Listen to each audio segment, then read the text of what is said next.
మీ కుటుంబ శాంతి, ఆరోగ్యం, ఆర్థిక అభివృద్ధి కోసం రుద్రాక్ష మహాపూజలో తప్పక పాల్గొనండి. ఇప్పుడే నమోదు చేసుకోండి. నమస్తే అమ్మ. నమస్తే రాధిక. ఈ మధ్య కాలంలో ఆడవాళ్ళు చాలా దారుణంగా రీల్స్ ఫాలోవర్స్ కోసం, తర్వాత వచ్చేసి వ్యూస్ పెరగాలి అని చెప్పేసి ఘోరాతి ఘోరమైన నీచమైన పనులు ఆడవాళ్ళు ఎక్కువ చేస్తున్నారమ్మా. చీర పద్ధతిగా ఉంటది ఆడవాళ్ళకి అని చెప్పి ఆ చీరలోనే బీభత్సంగా భర్తకు చూపించాల్సింది పోనిచ్చి ప్రతి ఒక్క మొగాడికి లైవ్ లో చూపించడం ఎక్కువ మంది అయిపోయినారు. అందరు ఆడవాళ్ళు అనట్లేదు, ఇలా చేసే వాళ్ళ గురించి. నేను ఎందుకు ఈ మాట మాట్లాడుతున్నానంటే, ఇంట్లో పిల్లలు ఉంటారు, హస్బెండ్ ఉంటారు, మీకంటూ పేరెంట్స్ ఉంటారు, మీకంటూ రిలేటివ్స్ ఉంటారు. వాళ్ళందరి ముందర మీరు ఎలా ఉంటారు? మీకంటే ఏమీ లేదు, కానీ ఆ పిల్లల భవిష్యత్తు ఏంటి? ఆ హస్బెండ్ ఎందుకు గమ్మగుంటున్నారు? అసలు హస్బెండ్ల పరిస్థితి ఏంటమ్మా? ఇలాంటి ఆడవాళ్ళకి ముఖ్యంగా పిల్లలు, వాళ్ళ ఇంట్లో హస్బెండ్, మిగిలిన వాళ్ళ గురించి అంతా వదిలేద్దాం. ఎప్పుడైతే మీరు అన్నారు ఆడవాళ్ళు కానీ ఎవరైనా కానీ రాధగారు, జీవితంలో ఒక మనిషి ఒక నియమం, ఒక నిబంధన, ఒక పద్ధతి, ఒక పాడు లేని వాళ్ళు ఇలాంటి పనులు చేస్తారనమాట. అంటే నేను ఏం చేస్తున్నాను, నేను చేసిన దానివల్ల నేను చాలా చెప్పాను, ఎన్నో వీడియోస్లో చెప్పాను ఈ విషయం, మళ్ళీ చెప్తున్నా. నేను చేసిన పని ఇది నీతి నిజాయితీగా చేస్తున్నానా, ఈ చేసిన పని ఎదుటి వాళ్ళకు ఏ రకంగా ఉపయోగపడుతుంది, ఎలాంటి మెసేజ్ ఇస్తుంది, దీనివల్ల నా ఫ్యామిలీ ఎలా ఎఫెక్ట్ అవుతుంది అనేది ఏమీ పట్టకుండా డబ్బులే కావాలి, సో నాకు లైక్స్ కావాలి, సబ్స్క్రైబ్ చేసుకోవాలి, దాని తర్వాత నాకు దీని ద్వారానే డబ్బులు కావాలి అనుకుంటే కొంతమంది ఆడవాళ్ళు మాత్రము చాలా బరి తెగించేసి, అంటే మనం కెమెరా ముందు చెప్పకూడని విధంగా వాళ్ళు మాట్లాడుతూ ఎదుటి వాళ్ళను రెచ్చగొడుతూ డబ్బులు సంపాదించుకుంటున్నారు. ఎక్స్పోజింగ్ ఎంత ఎక్స్పోజింగ్ అంటే, మీరు డబ్బులు పే చేస్తే ఈవెన్ వాళ్ళు ఏమి చూపించడానికి కూడా, నాకు నిజంగా ఈ మాట మాట్లాడడానికి చాలా అసహ్యము, బాధ వేస్తుందండి. ఒక మహిళగా నేను మాట్లాడుతున్నాను. అది ఏది అయినా కూడా చూపించడానికి వాళ్ళు రెడీ అయిపోతున్నారు. నిన్న నేను ఇన్స్టాగ్రామ్లో ఒక పేజ్ చూశానండి. అమ్మాయికి దాదాపు ఒక 30-35 ఇయర్స్ ఉంటుంది. ఆమెకి పెళ్ళయింది, 2 పిల్లలు ఉన్నారు. ఆమె రీల్స్ చేసేటప్పుడు పిల్లలు తిరుగుతున్నారు, హస్బెండ్ తిరుగుతున్నాడు. ఒక దరిద్రుడు, ఒక వెధవ అడుగుతాడు, నీ ఇన్నర్ కలర్ ఏంటి అని అడిగితే ఆమె తీసి చూసుకో అని బ్లూ కలర్ అని చూపించింది. అంటే మనకి ఎప్పుడైనా డ్రెస్ చేసుకున్నప్పుడు పొరపాటున మన అలా ఇన్నర్ ఇలా కనిపించింది అనగానే బాబాయ్ సిగ్గుతో చచ్చిపోతాం. అలాంటిది కావాలని అడిగింది. అంటే ఎందుకు? డబ్బులు పే చేస్తాడు కాబట్టి, వ్యూవర్షిప్ పెరుగుతుంది కాబట్టి. అంటే నువ్వు అదే అడిగాడు వాడు, రేపొద్దున ఇంకొకటి అడిగితే కూడా నువ్వు చూపించడానికి రెడీగా లేవని ఏమన్నా ఉందా? అంటే ఇందులో మళ్ళీ చెప్పినట్టుగా నీతి నిజాయితీ, ఒక ఎథిక్స్, ఒక డిసిప్లిన్ అనేది లేకుండా ఆ పని చేస్తున్నప్పుడు హస్బెండ్ చూశాడు, పిల్లలు చూశారు. రేపొద్దున నీ పిల్లలు స్కూల్కి వెళ్ళినప్పుడు ఆ టీచర్ కానీ, పిల్లలు కానీ, ఎవరైనా పిల్లల పేరెంట్స్ కానీ, ఇదిగోరా మీ అమ్మాయి ఇలా చూపించిందంటే పిల్లల మొహం ఎక్కడ పెట్టుకుంటారు? అవన్నీ మీకు ఏం అవసరం లేదు. అసలు ఎట్లా అమ్మా? ఆడవాళ్ళు అనంగా, ఇంతకుమంది ఆడవాళ్ళు అనగానే మరి ముఖ్యంగా భారత స్త్రీలు అనగానే ఒక రకమైన గౌరవం చెప్పకుండానే చేతులెత్తి నమస్కారం చేసేవాళ్ళండి. ఇప్పుడు మీ ఇండియన్సా, మీ ఇండియాలో ఆడవాళ్ళ ఇలా తయారైపోయారని ఒక చీత్కారంగా మనం చూస్తున్నారు. ఎవరి వల్ల? కొంతమంది ఆడవాళ్ళ వల్ల.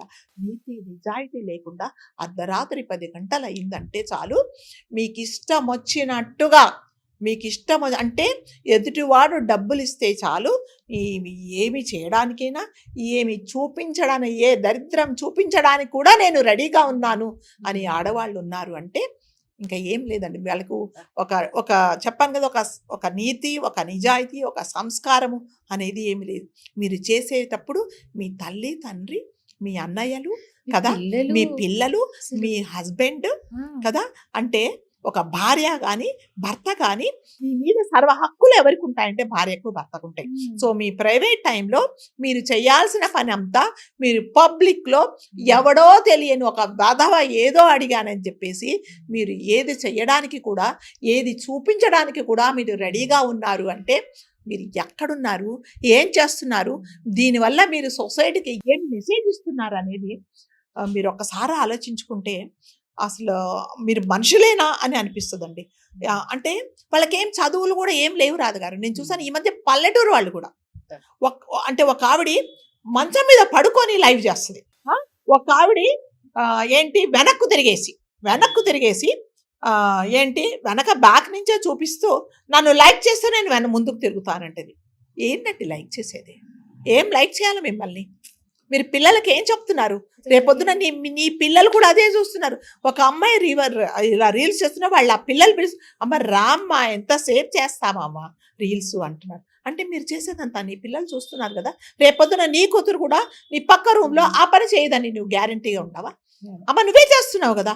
నువ్వు 40 ఏళ్ళు 50 ఏళ్ళు వచ్చిన దాని మీద చేస్తే నేను 18-19 సంవత్సరాలమ్మా. కరెక్ట్. సో నా బ్రా కలర్ కాదు కదా, ఇంకా నేను ఏదన్నా చూపిస్తానంటదండి కూతురు. ఇక మీరు బతికి ఇలాంటి వాళ్ళు బతికి వేస్ట్ అండి.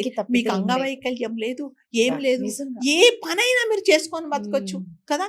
ఇలాంటి పనులు అంటే నీతి నిజాయితీ లేకుండా ఎందుకు ఇంత దిగజారిపోతున్నారో తెలియట్లేదండి. ఇలా చేసినందుకే ఒక భర్త తన భార్యకి పిండం కూడా పెట్టాడు కదా. ఒక భర్త ఏం చేశాడంటే ఇలా చేస్తున్నది చూసి విసిగిపోయాడు ఆయన. ప్రతి ఒక్కరూ ఏంటి మీ ఆవిడ చేస్తుంది, ఏంటి మీ ఆవిడ ఇలాంటి పనులు చేస్తుంది. పిల్లలు వచ్చి నాన్న అమ్మ ఇలా చేస్తుంది నాన్న, మా స్కూల్లో అడుగుతున్నారు, మా టీచర్స్ అడుగుతున్నారు నాన్న అంటే ఆవిడ ఏమీ లెక్క చేయలేదు. నేను ఇదే చేస్తా అన్నప్పుడు ఆ భర్త విసిగి వేసారిపోయి రాధగాడు ఏం చేశాడంటే వెళ్ళి ఆమె ఫోటోకు దండ వేసి ఒక నదిలో, ఒక పారే నదిలో ఆ ఫోటో పారేసి పిండ ప్రదానం చేశాడు. అంటే ఆయన దృష్టిలో నా భార్య చనిపోయింది అంటే.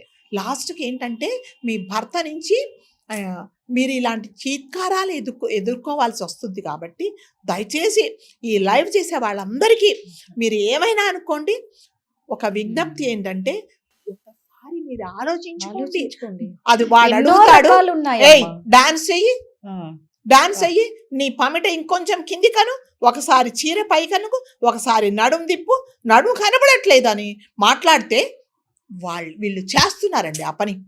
అంటే నిజంగా అవన్నీ వింటూ ఉంటే రాదుగారు కడుపులో మండిపోయి ఒక రకమైన బాధ, ఒక రకమైన నాకైతే నిజంగా దుఃఖం వస్తుందండి. ఎందుకు ఆడవాళ్ళు ఇంత దిగజారిపోతున్నారు అంటే మిమ్మల్ని మీరు అగౌరవపరుచుకుంటూ అంటే ప్రతి ఆడవాళ్ళు అంతేనండి అని అంటున్నారు. ఒకరు తప్పు చేస్తే అందరినీ అంటున్నారు. అదే కదా. సో వాళ్ళని సపరేట్ చేయట్లేదు, ఆడజాతినే అంటున్నారు. మనం మాత్రమే వీడియోస్ లో కొంతమంది మాత్రమే అని అంటున్నాం. క్యాలిక్యులేట్ మాత్రం అందరు ఆడవాళ్ళంతా ఎంతో మంది ఆడవాళ్ళు కష్టపడి రాత్రుల పూట ఇంట్లో పని చేసుకుంటూ, బట్టలు కుట్టుకుంటూ, హుక్స్ కుట్టుకుంటూ, ఫాలు కుట్టుకుంటూ కదా, ఇళ్లలో పని చేసుకుంటూ పుస్తకాలకు నేను ఒక ఆవిడండి, చాలా పేద ఆవిడ వచ్చింది. ఏం చేస్తున్నావు అమ్మా అంటే, లేదు మేడం పిల్లలకు పుస్తకాలు వాళ్ళు కొన్నారట, అట్టలేసి ఇమ్మన్నారు మేడం, నేను అట్టలేసి ఇస్తున్నాను మేడం, నాకు ఒక్కొక్క పుస్తకానికి 15 రూపీస్ ఇస్తానన్నారు మేడం. అది కదా నీతి నిజాయితీగా మీరు సంపాదించుకోవాల్సింది. డబ్బులు ఎలాగైనా సంపాదిస్తున్నారు, కానీ మనం ఏం చేసి సంపాదిస్తున్నాం అనేది చాలా ఇంపార్టెంట్ అండి.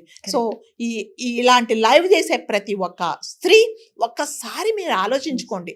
మీరు ఒకసారి అన్ని వదిలేసి ఆ కెమెరా మీదకి వచ్చి మిమ్మల్ని మీరు ఎక్స్పోజ్ చేసుకుంటున్నారంటే ఎదుటి వాడు మీకేం రెస్పెక్ట్ ఇవ్వడు. వాడు ఇష్టం, వాడు ఒక 200 కడతాడో, 100 కడతాడో, 300 కడతాడు. ఏది చూపించాలంటే మీరు అది చూపించాలి కదా. ఇంకోటి భర్తలు పక్క నుండి చేస్తున్నారండి కొంతమంది. ఎందుకంటే వాళ్ళకు కూడా ఏం లేవండి, ఇప్పుడు వాళ్ళకు కూడా ఏం ఎథిక్స్ ఉండవు కదా. నువ్వు ఎట్లాగా డబ్బులు సంపాదించు. కాబట్టి ప్రతి ఒక్కరిని మనం వేడుకోవడము, లేకపోతే రిక్వెస్ట్ చేయడము, లేకపోతే మనము ఏ విధంగా చెప్తున్నామో ఒక పెద్దవాళ్ళుగా చెప్తున్నారు అనుకొని దయచేసి ఒక్కసారి మీ పిల్లల భవిష్యత్తును మీరే పాడు చేస్తున్నారు. నేను చెప్తున్నా మళ్ళీ, నువ్వు చేసే లైవ్ నీ కూతురు రేపు నువ్వన్న బట్టలు వేసుకుని నీ కూతురు రూమ్ లో కూర్చొని బట్టలిప్పి కూడా చేస్తే కూడా మీరు సిగ్గుతో చచ్చిపోవాలి. ఎందుకంటే తల్లి ఏ దారిలో వెళ్తే పిల్లలు అదే దారిలో వెళ్తారు కదా. అమ్మ నువ్వు చేస్తున్నావు అమ్మ, నేను ఎందుకు చేయకూడదు అంటారు. సో మీకు ఎటువంటి రైట్ ఉండదు నీ పిల్లలను నువ్వు కోసం చేయడానికి. కాబట్టి ఆడవాళ్ళు దయచేసి ఒకసారి డబ్బులు సంపాదించడం అనేది ముఖ్యం కాదండి, ఎలా సంపాదిస్తున్నాము అనేది కూడా చాలా ముఖ్యం. కాబట్టి ఒకసారి మీరు ఆలోచించుకోండి. ఆలోచించుకోండమ్మా నిజంగా. అంటే అందరు ఆడవాళ్ళను అంటున్నారు, సొసైటీ లేదండి, నేను మొబైల్ ఇది- వచ్చే పాడైపోయింది అంటే మళ్ళీ ఈ వికృత చేష్టలు చూడలేక చచ్చిపోతున్నాం. ఇది నేను చాలా బాధతో Yes. అసలు అంటే అలాంటివి తెలిసినప్పుడు నాకు నిజంగా చాలా బాధేస్తుందండి. వీళ్ళని ఎవరు మారుస్తారు? ఈ ఏమో. ఆడవాళ్ళని ఎవరు మారుస్తారు ఏమో. కదా? ఒక భర్త చేసుకున్న భర్త అంటే భార్య సజీవంగా ఉన్నప్పుడే పిండ ప్రదానం చేసి నీ ఫోటోకు దండేశాడు అంటే ఆయన జీవితంలో ఎంత విరక్తి చెందితే మీకు ఆ పని చేశాడు. అది సరిపోదా మీ జీవితానికి? ఆ తిరస్కారం సరిపోదా? కాబట్టి దయచేసి ఆడవాళ్ళు డబ్బులు సంపాదించండి, మీ ఫ్యామిలీ కోసం కష్టపడండి, కానీ నీతి నిజాయితీగా, ఒక రూపాయి తక్కువైనా కూడా మీరు నీతి నిజాయితీగా బతకండి.